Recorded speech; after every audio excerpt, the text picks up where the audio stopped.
Tax purposes. क्या कह रहा है? Alana is not registered for sales tax. अगर रजिस्टर्ड नहीं है तो क्या मतलब है? मतलब है कि इनपुट क्लेम नहीं कर सकता। रजिस्टर्ड नहीं है तो मतलब क्या है? मतलब है सेल्स टैक्स चार्ज नहीं कर सकता। She recently received an invoice for the goods for resale, which cost 500 before sales tax, which is levied at 15%. The total value was therefore 575. इसने अलाना ने परचेज करा। क्या परचेज किया? वो जो अब बेचने वाला था उसने इसको 500 रुपए की चीज बेची, उस पे सेल्स टैक्स लगाया 75 का, इट बिकेम 575। क्योंकि ये अनरजिस्टर्ड है इसलिए ये पूरा का पूरा इसका परचेज में जाएगा। तो आप क्या करोगे? आप कहोगे परचेजेस डेबिट 575 और कॉरेस्पॉन्डिंगली कैश क्रेडिट 575 या पेबल क्रेडिट 575। तो अगर जो है ना वो कैश नहीं पे किया तो पेबल हो। तो अल्टीमेटली क्या? Purchases debit payable credit party. तो या तो कैश होगा या फिर पेबल होगा। सही है? अच्छा, अब अगली बात सुनिएगा। ये एक और क्वेश्चन है, क्वेश्चन नंबर 5.5। पहले ये करें फिर आगे बढ़ेंगे। नाउ कहता है business commenced with a capital in cash of 1000, inventory costing 800 plus sales tax is purchase on credit. तो 800 रुपए की inventory plus sales tax is purchase on credit. Half is sold for 1000 plus sales tax. The customer paying in cash at once.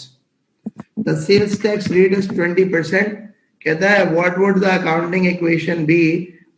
What would the accounting equation after these transactions show? तो अब देखिए, मेरी बात सुनिएगा, जरा समझिएगा।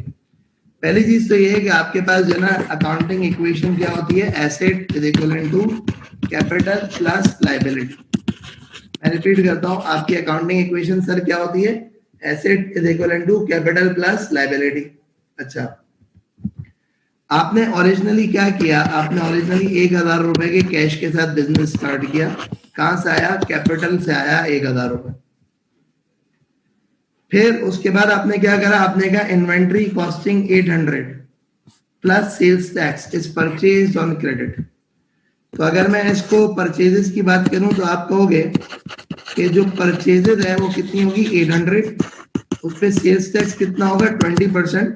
तो इसका मतलब 160 का सेल्स टैक्स हो जाएगा, या 960 हो जाएगा। तो इसका मतलब क्या हो गया? इसका मतलब एज एन एंटिटी आप क्या करोगे? आप कहोगे परचेजेस डेबिट। कितने से डेबिट हो जाएगी? 800 से। आप कहोगे सेल्स टैक्स का जो एडवांस है वो डेबिट हो जाएगा कितने से? 160 से। और कॉरेस्पॉन्डिंगली जो ना आपका जो पेबल है वो पेबल क्रेडिट हो जाएगा 960 से। तो अगर हम बात करें यहाँ पे तो परचेजेस से आपकी क्या राइज होती है? इन्वेंट्री, और एडवांस सेल्स टैक्स है 160 का। तो 960 से एसेट बढ़ेगा और 960 से आपकी लायबिलिटी बढ़ेगी। क्यों? क्योंकि उसकी रीजन है आपने परचेजेस करी और वो क्रेडिट पे परचेजेस करी, तो आपका 960 से लायबिलिटी बढ़ जाएगी।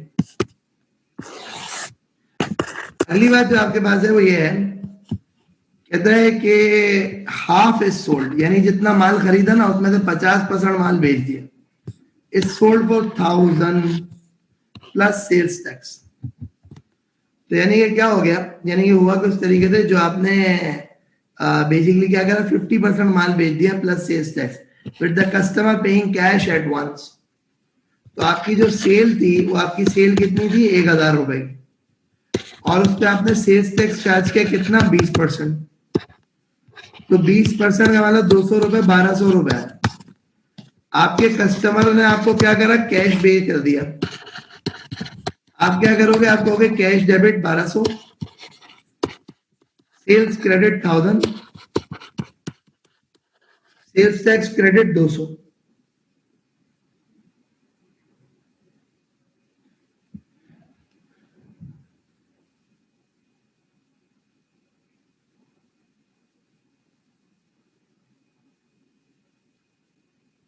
सही है भाई? अच्छा, अब देखिए, बात समझिएगा। होगा कुछ तरीके से कि ये जो सेल्स टैक्स है, ये सेल्स टैक्स आपका क्या होगा? ये लायबिलिटी होगा। ये जो कैश है ये क्या है? ये आपका एसेट है। और ये जो सेल हुई है ना 1000 रुपए की, इस 1000 रुपए की सेल से आपका कैपिटल बढ़ेगा, क्योंकि उसकी रीजन है 1000 रुपए की सेल से प्रॉफिट बढ़ेगा। तो आप क्या करोगे, आप कहोगे 1200 रुपए इक्वल्स टू 1000 प्लस 200। अच्छा, फिर क्या हुआ, यहीं पे आपने 50% गुड्स जो है वो सेल किए थे। तो वो गुड्स जो आपने 800 के खरीदे थे, वो गुड्स जो आपने 800 के खरीदे थे उसमें से आपने 50% बेच दिए, तो मतलब 400 रुपए के गुड्स बेच दिए ना। तो 400 रुपए के गुड्स बेचने का मतलब क्या होता है, मतलब ये होता है कि आप क्या कहोगे, आप कहोगे हमारी इन्वेंट्री 400 रुपए से क्रेडिट हो जाएगी और हमारा cost of goods sold debit हो जाएगा 400 से। अब क्योंकि कॉस्ट ऑफ गुड्स सोल्ड एक एक्सपेंस है, तो इसलिए आपके प्रॉफिट को कम करेगा। सो रिजल्टिंग व्हाट हैपेंस, यहां से 400 रुपए माइनस होंगे और कैपिटल से 400 रुपए माइनस होंगे। तो अगर आप ओवरऑल देखोगे तो आपका सिचुएशन ये हो जाएगी कि आपके एसेट जो कि 1000 थे ऑलरेडी, वो 1000 प्लस 960 प्लस 1200 प्लस 1200 और माइनस उसमें से 400, सो 2760 के आपके एसेट हो जाएंगे। 1600 रुपए का कैपिटल हो जाएगा और 1160 की आपकी लाइबिलिटी हो जाएगी। सो रिजल्टिंगली आपका मामला बराबर हो जाएगा और ये क्या हो जाएगा, this is all going to be what the equation is going to exist. तो अगर हम आंसर देखते हैं तो आंसर हमारे पास कितना है और कितना नहीं है।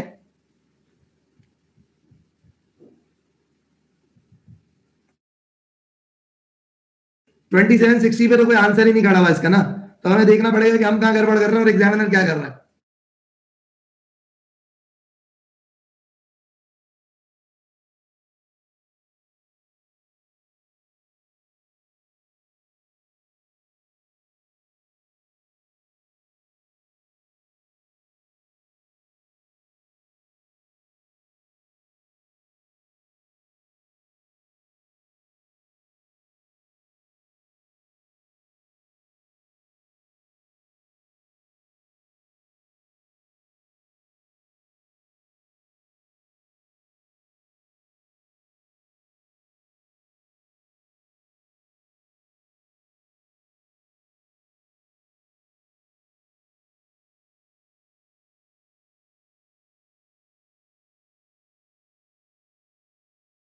और कैसे होगा, तो देखिए आप जो हमने सॉल्व किया है और जो एग्जामिनर का आंसर है उसमें कोई भी आंसर अनफॉर्चुनेटली मैच नहीं कर रहा।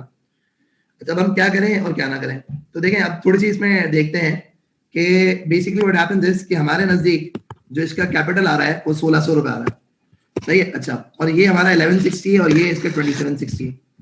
तो अगर आप देखें तो 1600 का कैपिटल तो जो है ना वो ये इस इक्वेशन में आ रहा है और इस इक्वेशन में आ रहा है, तो इसका मतलब ये बी भी गलत है, सी भी गलत है। अच्छा, ए इसलिए गलत है क्योंकि लाइबिलिटी 2000 रुपए नहीं हो सकती, तो अब ले देंगे आंसर तो डी है। लेकिन ये डी क्यों है इसको जरा मैं सबसे आपको वेरीफाई करता हूँ। देखें, हमने 2760 का एसेट लिखा, हमने कैपिटल 1600 का लिखा और हमने लाइबिलिटी 1160 की लिखी, सही। अच्छा, अब देखें ना व्हाट हैपेंस इज एग्जामिनर ने क्या किया और क्या नहीं किया। एग्जामिनर ने ये किया कि एग्जामिनर ने बेसिकली ये करा कि उसने कहा कि यार देखो भाई बात सारी है कि जो तुमने इनपुट टैक्स था ना 160 का, क्योंकि हमने 160 का इनपुट था और आउटपुट था कितने का, आउटपुट था 200 का, तो नेट आपका बनता है 40 रुपीज आपकी नेट लाइबिलिटी।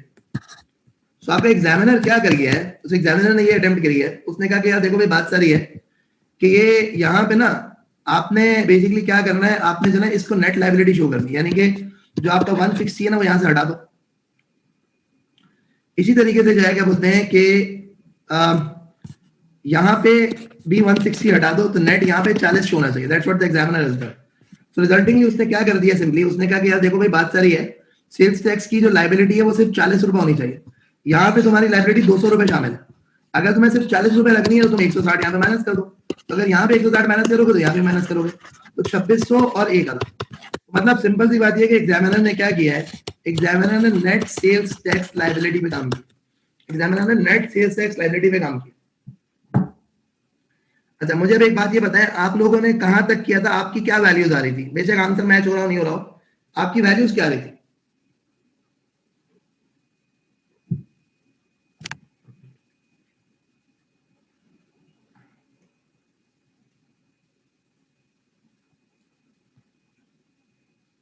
फदील तुम्हारा 2600 क्यों आ रहा था, तुमने क्या डबल एंट्री पास करी थी।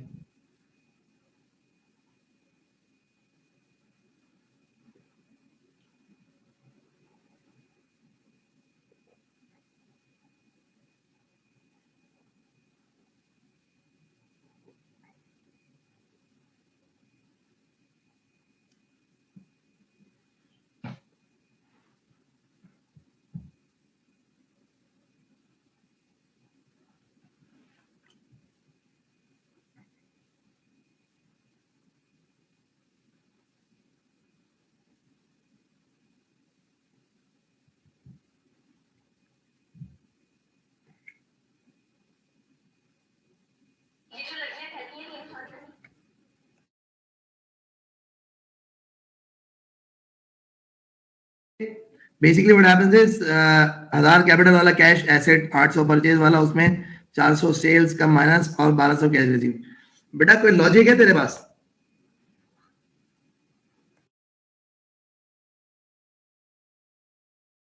हाँ भाई, कोई लॉजिक है तुम्हारे पास की?